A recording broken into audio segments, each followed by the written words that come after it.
น้ำมาลิเตา พาไปยังไง เป็นตัวผ่ามันจะบอก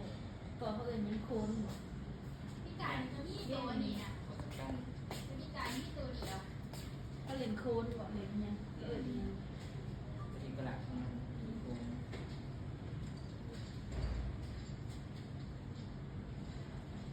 เขาเบิ่งในตัวยังขึ้นผ่านถ้าไปนอนจริงๆก็เตาหินได้มีโคน เอาไป อุ้ย จริงเตางั้นนะ เอาเขาก็เรียกเป็ดวะ ตีกัน โอ้ตายยังไม่ได้เห็น ได้มีน้ำ เขาก็ ใส่ เรียกเป็ด ดูว่าโตเป็นไรเลย ที่เขานอน นอนเป็นบน ไก่ ผง ไม่งงค่ะ พงทองโมเมนพงหมูยัง ยุ่ง จัง ยุ่ ยุ่ง ยุ่ง โกง มันยองตัวนี้มาจากยี่มี อื่นนี่แหละตัวอื่นนั่นจะ ถึงรอดแล้วออกเลย นั่นนะจ้า วนเนี่ยยังวนเนี่ย ตี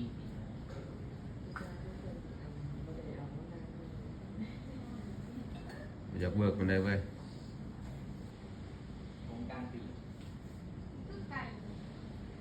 เป็นเจ๊ แต่มันเป็นอย่างนั้นตระกูลไก่ เป็นซี่อย่างนี้ ไก่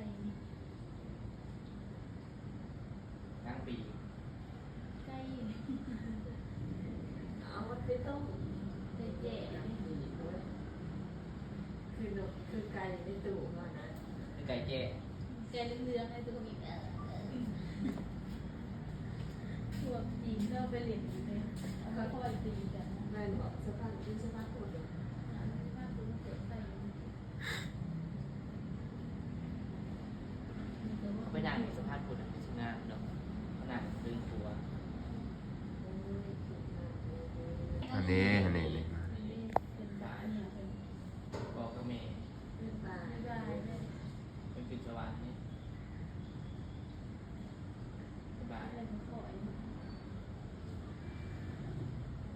งามเป็นงาม ไม่ได้มันดี เมนมีปัญญาเกมอยู่